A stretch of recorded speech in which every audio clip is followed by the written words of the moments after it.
Hi, gang. Welcome back to the Anfield Dream podcast. Continue to like, share, comment. It just helps the algorithm, helps this channel grow. Appreciate all of you, and I'll never take anybody for granted. So thank you very much for all that you guys do. All right, let's get into the game. Before I start, though, I just want to apologize, for my voice a little bit today.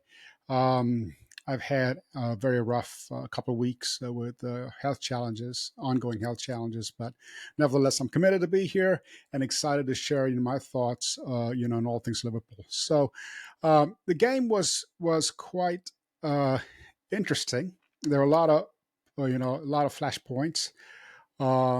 Certainly a bit of a wrestling match going on to some of the calls or lack of or decisions regarding certain things that happened were rather intriguing. But let's just get down to, first glance at, what I saw as far as rhythm, as far as tactics, as far as health condition of the team, as far as, dynamism. There were a lot of things going on, starting with Kelleher in the back. I think we saw the Kelleher of old today. He was outstanding.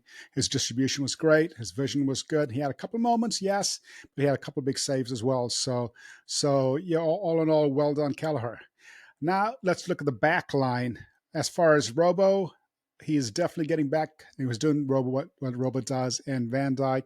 Those two, we take them for granted. They were solid. They were solid all game. What was interesting to me was the right-hand side of the back line. Kwanzaa showed a little bit of his youth today and lack of experience. He did a lot of things. He had a wonderful turn and pivot and shot, and I was just hoping that would go in the back of the net. I just want the boy to score. He had a lot of key defensive moments, but he also had a couple of moments where, twice he was culpable for potential goals for the opposition. Fofana, that's just decision making, but he more than made up with his overall play. But this just comes with experience and growth. What concerned me right from the off was the mechanics of the biophysical mechanics of Trent. It really was concerning. I was really surprised. I understand why he had to play. Obviously Bradley will have given all the time it needs to recover from a lot of the emotional strain and things when you lose. Especially a parent, is just very difficult. And hopefully, he'll be able to be back soon. But I just want the kid to take his time. With Trent, right off the bat, I could tell that his mobility was just hampered. He didn't have the same confidence. I've had both MCL and LCL, both lateral ligament injuries, throughout my career, sports career, and it affects your stability, and it affects the burst that you just take off and just low center of gravity, slashing, cutting, bursting, quick sprints, just 0 to 60, just like that kind of thing. And I could tell that Trent was laboring right off the bat, and I was just wondering, how. I understand, because that's not going to affect your distribution. Distribution, he was solid as always, but his mobility, it was just all right. I was just wondering I figured Klopp would probably just put him more just in a distribution, more for quarterback kind of role right down the middle, but then that causes an imbalance, because he's not really playing, a true inverted role, which that would require, because physically the mechanics, his body is just not there yet. It's asking him to play that role. I don't think Klopp was even expecting him to invert. You just go out there and distribute. Have a back three and have somebody else cover on the back right. But that was a concern. I was glad they took him off at halftime, because you could really see that he was laboring. And so, but I understand why he had to play. Hopefully, he gets his ice bath in, he gets all the medical treatment, the sports science that goes along with helping especially ligament injuries heal fast. There are a lot of things to do with different treatments, and hopefully it gets stronger and stronger, because we need him. We need Trent. We need his distribution. His distribution is unbelievable. But I'm just hoping he heals up really good, really fast, because we need him. All right, now coming down the middle, this is what, to me, it's the first half was so flat. A lot of it had to do going down the spine. A lot of it had to do with two people, one who's an instinctive six and one who's a trained six. Endo is an instinctive six. It's just natural to him. Alexis, on the other hand, has been asked to play that role. So he's been conditioned to have instincts of a six. And that caused a lot of issues. In the first half, I understand why Curtis had to be on the left. That's where he's most productive. And I understand why he stuck McAllister on the right.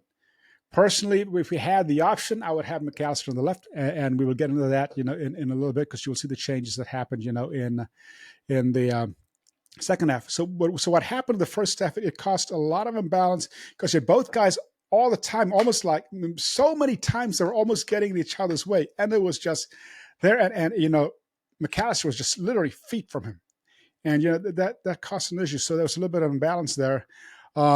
And so, Curtis was doing what Curtis does, trying to good hold up play, but it was just, they didn't have that rhythm, that outlet. This just wasn't there at all. And that just had to do with personnel. And once again, it's the first time these two had played together. They had to learn to play together. A lot of people forget, this is a brand new midfield, and they're still, working it out. And this is literally all season. It's the first time these two have played together on the same site together in a match. And so, it was expected, but I knew he would make tweaks in the second half, and he did, and that made a world of difference. All right, let's move on to the forward line. Nunes was industrious as always, but something was not right. He was obviously bombing them at his energy levels. Towards the end of the game, you could tell he was getting very leggy. I hope he's not getting that bug as well, because something just was not right there. And I'm glad to see that all three got their goals. That's good. Keep the goals, clicking. Keep it, and Jota did what Jota does. And Lucho, I'm so happy to see that boy coming around. Man, he is getting back to be the old Lucho. He was energetic. He was everywhere. I mean, he literally was covering defense at left back and right back. He was doing the Joey inverted. It's a double inversion is what I call it, where he's playing both flanks, but from a forward coming back to the rear. And I mean, he was everywhere. And what industry, what energy. All right, so that pretty much wrapped up the first half. The second half is where I saw things we were in a lot better shape. Immediately the balance improved. Curtis was asked to play a traditional right back role, no inversion, because it's just he obviously good hold up, good defense. He did really, really well at right back, just as a traditional right back, no inversion. And then you're looking at McAllister now going left. And playing, truly down the middle and just going, lateral, vertical, side to side, and positive play. And the game changer here who caused the whole team to get into rhythm and have that balance in the midfield, because this is where everything starts, guys. The games are controlled from the middle, was Harvey Elliott. And that guy is an energizer bunny. He's just nonstop, and he was everywhere. Great awareness, great vision, 2 assists, just good defensively, just good all out. I mean, he just that was a game changer, totally. When he came in, and all of a sudden, it's just immediately you saw the quick, one touch passing, just rapid, what you're used to seeing, and you're used to seeing that all day long. Now they went from a side that was sub 30% of potential to immediately in the 50s to 60s, right off the bat, and that immediately opened up. Now Endo was able to distribute. McAllister was able to do what he does best, just pinging those passes and just doing what he does best. And they were naturally overlapping now, not getting in each other's way, naturally overlapping. What a difference! And then going straight up the middle. It's just, everything started to click. It was a much, much, much more balanced side, and with a lot more, dynamism in the second half. Now, defensively, once again, this is where Kwanzaa had a couple of his moments. Yeah, right. It's just experience. It's youth. It's he will learn from that, and he will make corrections. I have no doubt about it. He's such an intelligent footballer. And going forward, I mean, it's just like I said, that snapshot, man. I just wanted that ball to go with the back of the net, man. That was a beautiful turn and shot, pivot shot. That was beautiful. Robo started just doing what Robo does, bombing down, chipping, passes in, and it was beautiful. The header, I mean, it's just both Jotas and well, actually all of them, right? They all score headers, right? Even Lucha was a header. Nunes was a header. That Nunes header was something else. By the way, what an adjustment, from Elliott's pass. So Elliott, got the assists for both of them. And I really wanted, Lucho and all three of them go on and score even more. I wanted to see Jota get his 100th English Premier League goal. He's at 99 now, just one away. And and you could see the release of relief almost and joy when Nunes scored. And it's just these guys are getting up there now. He has what 12 and 11. That's 23 goal contributions. I mean, he's creeping up there. And they're all they're getting up there. Their rhythm is and Mo's going to be back soon. That's going to help. Bringing in the substitutes. Obviously Harvey was obviously, I mean, Harvey was just, my opinion, he changed everything for Liverpool when he came on at halftime. Harvey was that influential this game. Gakpo did his thing. He had his moment. He should have had a shot. I wanted him to get a shot. I wanted every single forward line participant member, team member to get a goal today. What didn't happen for Gakpo, but he has been on a good run. I believe he's had 9 goals in already this season, which is pretty decent, but we need to see more.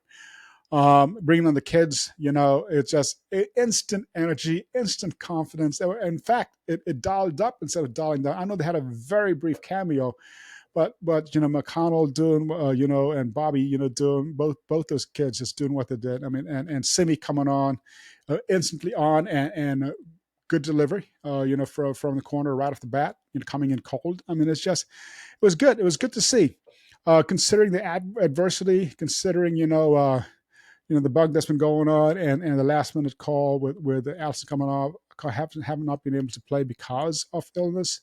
And I hope he's getting hydrated well, and all of that. And also with Joey, we need everybody to be healthy. Now they've got another week to continue to lick their wounds and work on rhythm, work on a variety of things.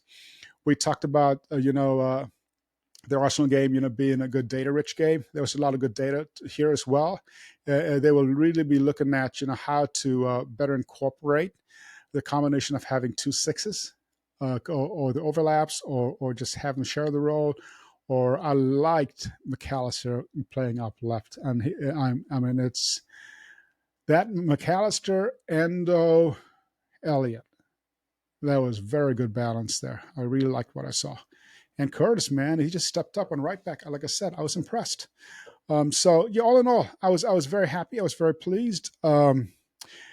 There's obviously huge room for improvement. Like I said, I would say, potential wise, as far as, as a unit, they're probably around 50, 60%. They can step it up several more levels. I want to see that rapid, one touch pass, just blitzing teams, obliterating, just giving people no time on the ball at all, just total domination. And that will come as players start to get healthier.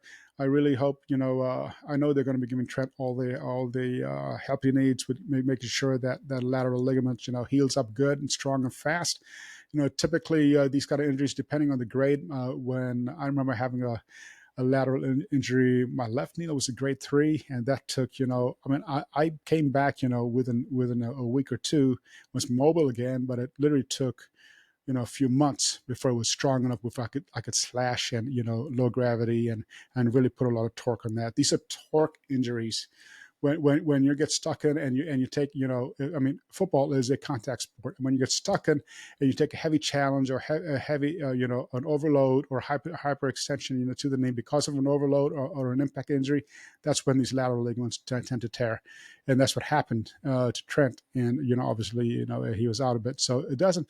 When going forward, that kind of thing, it's not going to affect. It's just everything else, and the low center of gravity, the ability to burst with energy, the ability to slash, the ability to do all these kind of things. That's his game.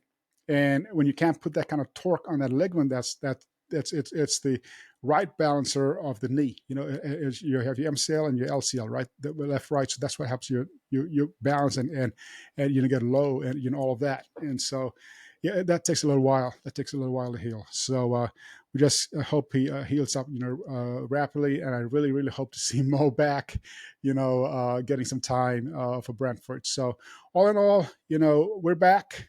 Not that we ever went away.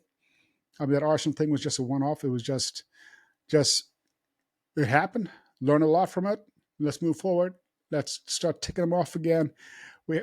Everything is still very much in our hands. All we got to do is just look to the very next game and do whatever we have to do to win it, and we're in good shape. Everybody else will drop points. Now, looking at what Vincent Kompany's been doing with Burnley, I really like his style of play. I wanted to touch on that a little bit. And I also watched, Leverkusen play, Stuttgart, right? And I really like the style of play there as well. I see a lot of similarities, and one in the Bundesliga, one I hear. Obviously, the one in the Bundesliga will have a lot to do with Xavi's style of play and what his vision. And he is all out about dynamism, and that's the kind of football I love to play. It's because it's that mental telepathy. Everybody knows where everybody's at, and everybody can play everybody's roles, and it's just seamless, and it's just one touch, quick, rapid, offensive, aggressive, high line. Just it's this is why I love Klopp's style of play a lot, because it's so aggressive. That's the kind of football I'll always love to play with. Play in teams that played very aggressive, because I was very, very, very aggressive. I mean, it's when I played, as a forward, it was always just, I would just, whoever it was, I didn't care who it was. I would dribble past whoever I had to, left foot, right foot, head, or whatever. I would just throw my body. This is why I got so many injuries, because I was just almost reckless, but that desperate desire, hated to lose. Losing was not an option. I mean, it had to do whatever it took, whatever it took to get that ball in the back of the net. And that's that hunger, that drive, the play for the badge kind of thing, and so I saw, I saw it in abundance, and every time a goal went in, it's just, oh man, it's just some of the commentators, even today, it was just, oh my goodness, I just had to mute these people, because the bias is just, what is this? What's with the Liverpool hatred? What, they hate us so much, they're just intimidated by us? So, it was obvious, it's just, anyway, I was just annoyed with the commentator today. One of them was really, really bad with this constant, just comments that were just if you're a commentator, you're supposed to be unbiased and have a fair balance. Your job is to comment on the game, not give your opinion or bias on based on what team you support. It's watching the competition, the sides going into each other. That's what they're supposed to comment on, but whatever. Because some people just can't help themselves with their bias and towards or against a particular club. But anyway, that's just how life is. It's just, you have people like that. So anyway, guys, all in all, it's a good step forward. It's I would just say, as far as what the capabilities, 50% max is what the levels to hit today. And I understand why. A lot of it had to do with rhythm. A lot of it had to do with illness. A lot of it had to do with just, people feeling each other out. Like I said, the middle of park, once again, it's the first time Maka and Endo, literally played together ever in the especially at Anfield and at home. So, but all in all, they got that sorted out, and Elliot was a game changer. I really like that kid a lot. He just continues to just grow and learn and understand, and the vision coming up, guys. I'm going to start breaking down and giving it more detail, and coming more from a managerial perspective, more from a data analyst perspective, breaking down what I call the four pillars of what it takes any elite unit to function. And it's the ability for a unit to function as opposed to an individual. It's a huge difference. You might have the most talented individual, but a unit that's full of talent, that works together as a unit, will always trump a solo star with the opposition. if they're not playing as a unit. I mean, it's just because at a professional level, everybody's good. You saw it today, Burnley at the towards the bottom, but if you watch Burnley and company style and what he's trying to inculcate, it's he plays good football. It's their position in the table doesn't indicate it, but these are young kids, these are championship players stepping up to play in the Premier League, and they play good football. It's just they got a lot to work on when it comes to composure and finishing, that kind of thing. And it may be raising the levels and quality and that kind of thing, but from a team perspective, from a unit perspective, I was very pleased. It was to see the type of football they were playing. And but once again, for me, it's all about Liverpool, and just glad, well, get that winning feeling again, and let's keep it ticking, guys. The only game that matters right now is Brentford. Let's get it together. Let's step it up. I'd like to see a 60 to 70% at least level for that game, and I want to see the ball just one touch all the way through in the back of the net frequently and often, and I want to see a clean sheet. And hopefully, Ali and all these guys all down with this flu, will be over that and fully recovered by then, and continued healing for the guys who are coming back from injuries. And like I said at the end, I really, really, really want to see Kumas come on.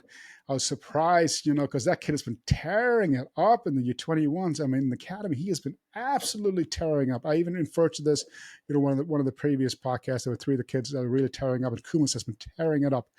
Because I mean, especially the latter part of the game, I mean, Nunes was physically getting leggy. He's just, the boy's tired. Like I said, I don't know if he's getting over the flu as well, but he's given it his all. But I was hoping to see Kumas then get at least a few minutes in at the end. But the kids did well. They came on with a cameo, and maybe he'd get a shot, down the road. But anyway, all in all, I'm happy, pleased.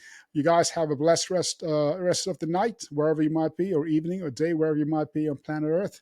And continue to like, continue to share, continue to subscribe, and encourage your mates to subscribe. It's going to help this channel grow.